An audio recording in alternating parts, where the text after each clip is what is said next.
This is happiness, to be everything at once. Be unblinded, be unlearned, be unbridled and unburned.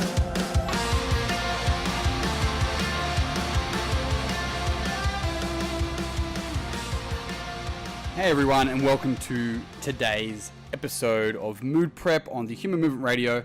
My name is Dave Nixon, and I have a extremely special guest with me this week. And his name is Cal Brock. Cal, welcome to the show. Hello, ladies and gentlemen. Now, Cal is famous for a whole bunch of reasons. Famous, mate. You were the person. What were you, like the host of Totally Wild? Like One of. Yeah, one of, basically. Was it two of you? That's it. You're 50% of the famous of Totally Wild growing up. Anyway, so Cal's here. He's also, at the moment, he's traveling around Australia with his release of his movie, his documentary called The Gut Movie. And before we really get into today's topic, which I'm excited to discuss with Cal, just give us a quick, brief rundown of that, Cal.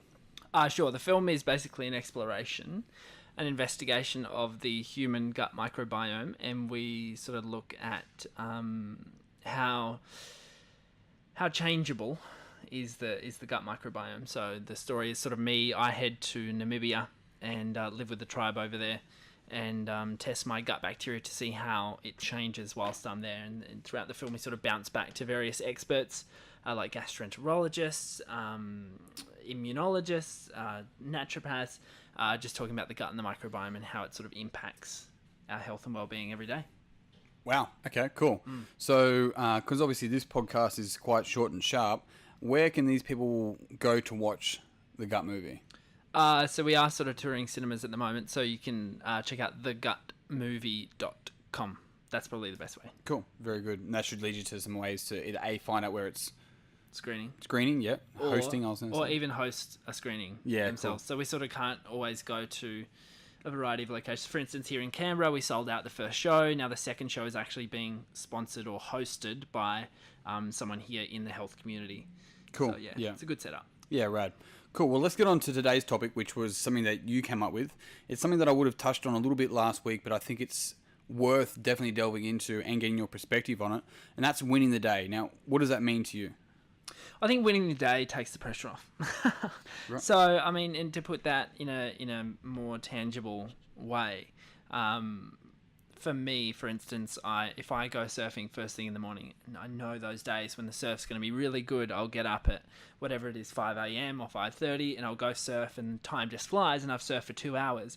Anything else can happen on that day, and it doesn't affect me at all.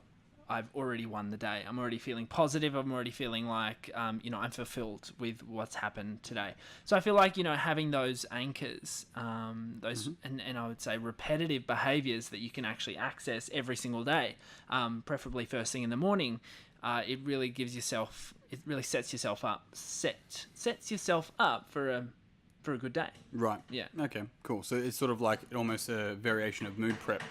Yeah, I think so. Which is just a 2-hour version. Yeah, just a 2-hour version. Yeah, that's it. That's good. So I think the key word there you said was anchor, right? So you got to find an anchor for each individual. And so I've talked a lot about the tribe of mentors, and so many of the answers to the question, what do you do when you get sort of frustrated or feel overwhelmed? So many people I go for a walk. Yeah. Right? And so that's where, for them, that's their anchor that sort of brings them back and centers them. So in that case, what are some other examples of an anchor that you would probably recommend or of people to do? I find sometimes it's work. Sometimes, there's something pressing at work that's going on, and, maybe it's that, whatever it is. What is that saying? It's like Eat the Frog. Eat the Frog. That's right. Eat That Frog. Yeah, there's a book called Eat That Frog that I've sort of had a look at. Seth Godin, I think. Yeah, possibly. Anyway, I think that's a pretty good one. So, just getting that job done first thing in the morning. And some people say, like, I won't start work until I've done this or that. Sometimes I find that work is actually the thing that I need most first thing in the morning. So I'll go and smash out an edit, for instance. I'll do a vlog. I think just building or setting yourself up in a system or a strategy, even a schedule, if that's what it means to actually win the day. Create some order. You just create a lot of order, and momentum is probably the biggest word. And I find that once I have won the day, often those days go really well. Yep. It's not just the morning that goes well. So yeah, I find it a really important and helpful part of or strategy of actually maximizing my output in a positive, sustainable way. Okay, cool. So that anchor. So Eat That Frog is actually by Brian Tracy. Okay, that's it. That sounds... Yeah. So I think we actually just were on your channel talking about morning routines, and that's really, I suppose, what we're talking about here with the whole idea of this podcast being a part of somebody's morning routine, right? And so in that case, for you, we talked a bit about routine. We've talked a bit about creating orders. And for you, you're either going to do some sort of work, you're going to do some sort of surfing. How do you know to decide what it is on that day? I don't really. Cool, thanks. There's no strategy really besides if the surf. Basically, the rule is if the surf's good, I'm out. Right. You know, and most of everything else that I have to do actually gets pushed to the side and gets pushed back because I know that I'll actually be more productive and efficient after that surf. Yeah. And I know that if I'm trying to work when the surf's really good, that it's not much is going to happen. It sounds like to me that if I was to put your description into an explanation that makes sense to me, it's like you're choosing an activity for that day that's going to put you in a state that's resourceful. Yes. Yeah. Yeah, that's a good way to put it. Yeah, cool. So one of the things that I do early in the morning, it's probably not first thing, but early in the morning after I've had breakfast and sort of sort out what my plan is for the day, I grab my book, I grab my journal, I go to a cafe, I get some instrumental music, put that on while I definitely do some reading and some journaling, and that really helps me make sure that I get some time for me at the beginning of the day. Now, the idea of winning or losing the day is quite interesting, but I think where it really comes down is like, did I win more circumstances where I could have done the easy thing, but instead I did the hard thing, which pushed me forward. And that's what winning the day means to me, right? It's eating that frog, like you said. It's like do the thing that's difficult to begin with, but we have a choice. We have hundreds of choices every single day. So winning the day to me is a lot about making a lot of small decisions that are small little wins. It's like if you look at a football season, the team that wins at the end may not have won all the games, but they had more little wins along the way. Well done, Crows. God damn Crows. Damn Crows. All right, cool. Win the day. Yeah, I think that's good. And I would sort of echo that winning the day is going to be different for everybody. Yeah. And for me, it's just if I'm living in alignment with my highest values, then I'm stoked. And cool. You know, for me, my highest values are having that time to go surfing, or making a really cool film, or just cutting together a really cool vlog.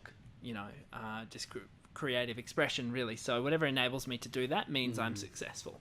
It's almost like defining success. It's quite intangible and it's very contextual. So, I think it's a really important thing to do. Just why don't you start today with something that's going to help you win your day?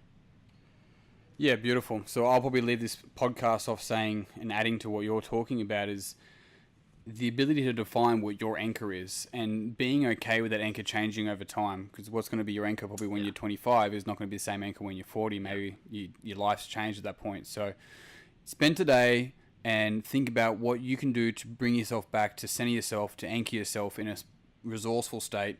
I'd love to hear about it. They can probably message you about it, but you probably don't know what they're talking about. They can message me. Yeah, they can message Cal. At Cal's Broccoli. That's right. Yeah, Cal's Broccoli. Guys, as always, thank you very much for tuning in. I love your faces. I love your ears as well, because this is no longer a video. I do videos, so I say I love your faces, but now I realize this is a podcast and you guys are listening, not watching, unless you're watching on YouTube. You sound a little bit weird, though. Yeah, I know. I said it out loud and then I realized I shouldn't have said it. So either way, guys, I will see you tomorrow. Mr. Kale B. Broccoli. B. Rock. That's great. He'll see you guys tomorrow as well. Listen to you. You get it. As always, peace and pizza. Kick life in the dick. And hit life as big as you can. Be unblinded, be unlearned, be unbridled and unburned.